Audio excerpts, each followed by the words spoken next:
an estimated 1 million premature deaths per year.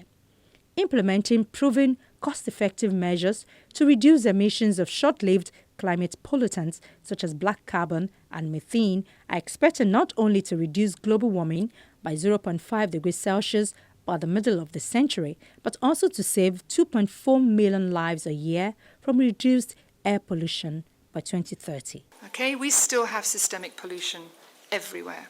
You can go to the middle of the Indian Ocean, to the Chagos Islands, the furthest bit of land away from anywhere. And I've been there on expeditions. You still can find microplastics, you can find pesticides in the water. Yes, in small quantities, but you're 4,000 miles away from the nearest land, and we're still picking it up. Okay, so there is nowhere on the planet where you will not now be exposed to some form of toxics. So we want to detoxify. We want to decarbonize. This is the whole story of Paris. But decarbonisation also means giving clean fuel, giving clean energy, putting clean cook stoves, and so on and so forth. We want to decouple. We want to use fewer resources to achieve the same outcomes and to link that to well-being. And finally, we want to enhance resilience in ecosystems, because if we have healthy ecosystems, we know for a fact that we will have much healthier people on the planet. And there'll be a room and a possibility for all 9 billion of us to actually live cohesively without coming down with massive degradation and eventually systemic diseases.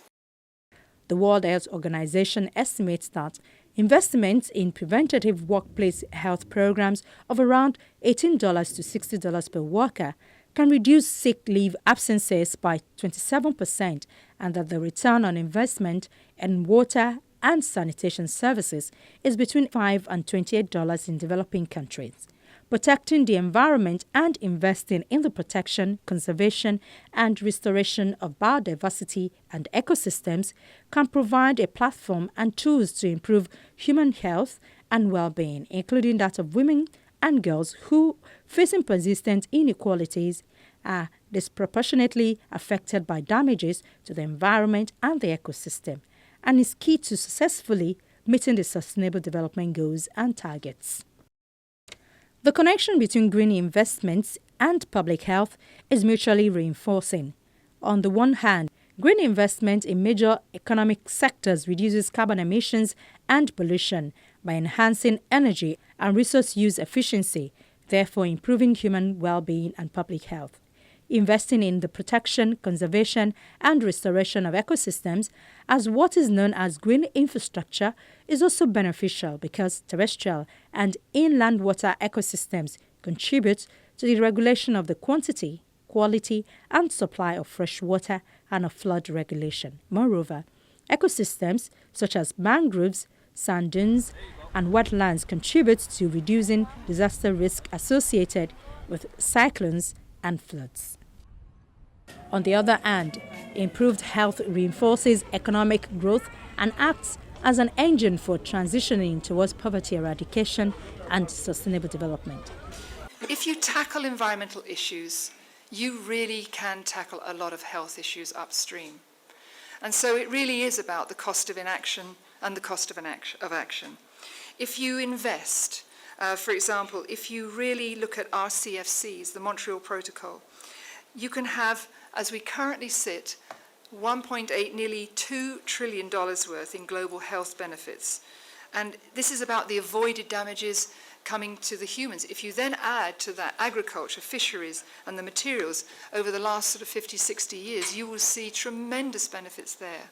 So the cost of inaction is beginning to stack up. And that's really why this nexus, bringing it to the attention of the Ministers of Environment, is so critical, because they have the power in their hands to act. So Montreal Protocol, we've done a huge amount. We've got, of course, biodiversity where we can do more. And it's genuinely giving that trigger, that argumentation that's got economics as well as human health added to it. Addressing the nexus between the environment and human health by delivering on environmental sustainability can provide a common platform for meeting many of the Sustainable Development Goals through multiplier effects that can accelerate and sustain progress across multiple goals. Investing in environmental sustainability can serve as an insurance policy for health and human well-being. It is important on efficiency grounds, but also for distributive justice and to address the ethical and legal obligations of states.